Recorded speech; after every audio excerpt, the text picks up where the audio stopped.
দর্শক, আর মাত্র 7টা দিন, মাত্র এক সপ্তাহ। আমেরিকা দাবি করছে ইরান আর মাত্র এক সপ্তাহের দূরত্বে দাঁড়িয়ে আছে একটা পূর্ণাঙ্গ পারমাণবিক বোমা তৈরি করা থেকে। কিন্তু প্রশ্ন হলো, এটা কি সত্যি কোনো নিউক্লিয়ার থ্রেট, নাকি 2003 সালের ইরাকের মতো ইরানকে মাটির সাথে মিশিয়ে দেওয়ার জন্য আমেরিকার সাজানো একটা নূতন নাটক? দর্শক, আজকের প্রথম বড় ব্রেকিং। ডোনাল্ড ট্রাম্পের স্পেশাল এনভয় স্টিভ উইটকফ গতকাল দাবি করেছেন ইরান এক সপ্তাহের মধ্যে নিউক্লিয়ার বোমা বানিয়ে ফেলতে পারে। দ্বিতীয় খবর, ডোনাল্ড ট্রাম্পের বিস্ময়। আমেরিকার এত বিশাল নৌবহর, এত প্রেসার, চারপাশ থেকে ঘেরাও রাখার পরও ইরান কেন আমেরিকার পায়ে পড়ছে না? ট্রাম্প নিজেই এই প্রশ্ন তুলেছেন।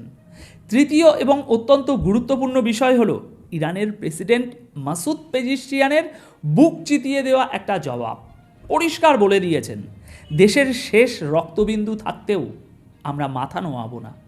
আজ 23শে ফেব্রুয়ারি সোমবার সকাল 11টায় এই খবর পড়ছি। চলুন প্রত্যেকটি খবরের গভীরে যাওয়া যাক।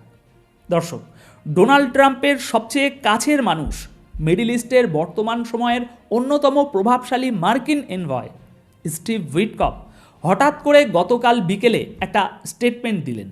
তিনি বললেন, ইরান তাদের ইউরেনিয়াম 60% পর্যন্ত সমৃদ্ধ করে ফেলেছে। তার দাবি, বেসামরিক কাজের জন্য এতটা এনরিচমেন্টের কোনো দরকার নেই। তার মানে ইরান নাকি ইন্ডাস্ট্রিয়াল লেভেলের অ্যাটম বোমা বানানোর একদম শেষ ধাপে আছে, আর মাত্র এক সপ্তাহ। কিন্তু দর্শক, আমি আপনাদের একটু অতীতে নিয়ে যেতে চাই। আপনাদের কি 2003 সালের কথা মনে আছে? ঠিক এভাবেই আমেরিকার তৎকালীন পররাষ্ট্রমন্ত্রী জাতিসংঘের অধিবেশনে একটা ছোট্ট কাঁচের বোতল হাতে নিয়ে সারা বিশ্বকে দেখিয়েছিলেন।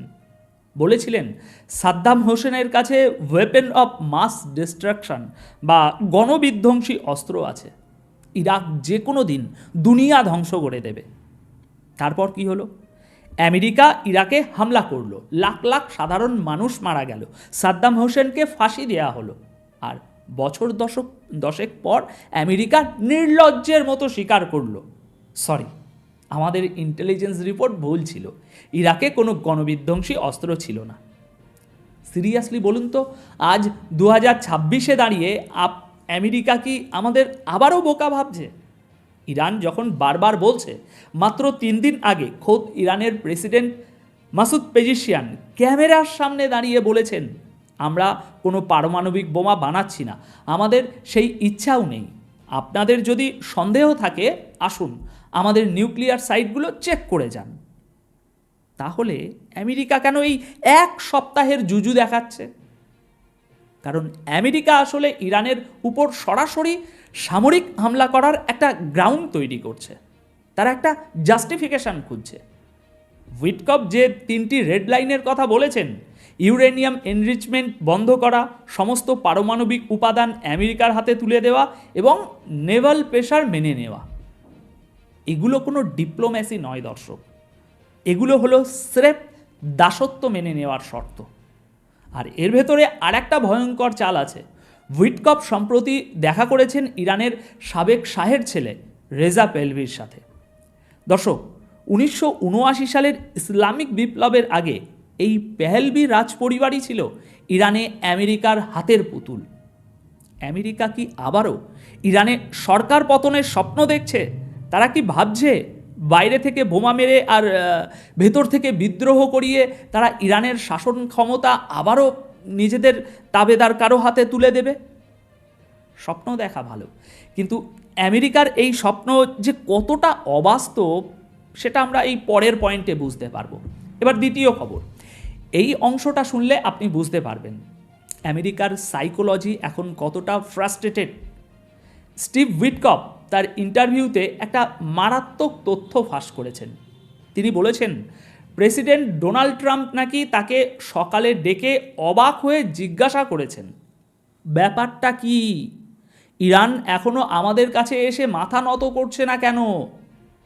দর্শক, একবার দৃশ্যপটটা কল্পনা করুন। আমেরিকা তাদের ইতিহাসের অন্যতম বড় নৌবহর, এয়ারক্রাফট ক্যারিয়ার, নিউক্লিয়ার সাবমেরিন নিয়ে মধ্যপ্রাচ্যে এসে বসে আছে। চারপাশ থেকে ইরানকে ঘিরে ফেলা হয়েছে। ট্রাম্প হাডুডুডু করে স্যাংশন দিচ্ছেন। ট্রাম্পের হিসাব একদম সোজা ছিল। এত ভয় দেখানো, এত ভয় দেখিয়ে এত প্রেশার দিলে নিশ্চিত ইরান নিজে থেকেই সাদা পতাকা নিয়ে হোয়াইট হাউসের সামনে এসে দাঁড়াবে, বলবে হুজুর বাঁচান, আমরা সব শর্ত মানতে রাজি। কিন্তু বাস্তবে কি হচ্ছে? ইরান এক কাপ চা খাচ্ছে আর আমেরিকার দিকে তাকিয়ে মুচকি মুচকি হাসছে। তারা একটুও টলছে না। আর ঠিক এই জিনিসটাই ডোনাল্ড ট্রাম্পকে পাগল করে দিচ্ছে। ট্রাম্প একজন ব্যবসায়ী মানুষ, তিনি আর্ট অফ দ্য ডিল বোঝেন, তিনি প্রেশার ক্রিয়েট করে ডিল করতে মোটামুটি অভ্যস্ত। কিন্তু তিনি বুঝতে পারছেন না যে ইরানের বর্তমান সরকার কোনো কর্পোরেট কোম্পানি নয় যে দেউলিয়া হওয়ার ভয়ে বিক্রি হয়ে যাবে। দর্শক দেখুন, আমেরিকা ভুলে গেছে যে ইরান গত 40 বছরের বেশি সময় ধরে দুনিয়ার সবচেয়ে কঠিন অর্থনৈতিক নিষেধাজ্ঞার মধ্যে দিয়ে আজ বেঁচে আছে। তারা আইসোলেশন থাকতে থাকতে সেটাকে নিজেদের শক্তিতে পরিণত করেছে। আমেরিকা সুপার পাওয়ার হতে পারে, কিন্তু সেই সুপার পাওয়ার আজ রীতিমতো চিন্তিত, কারণ তাদের ভয় দেখানোর পুরো স্টাইলটা ইরানের সাথে আর কাজ করছে না। এবার তৃতীয় এবং অত্যন্ত গুরুত্বপূর্ণ বিষয় হলো আমেরিকার এই অবাক হওয়ার জবাবে ইরান কি বলছে।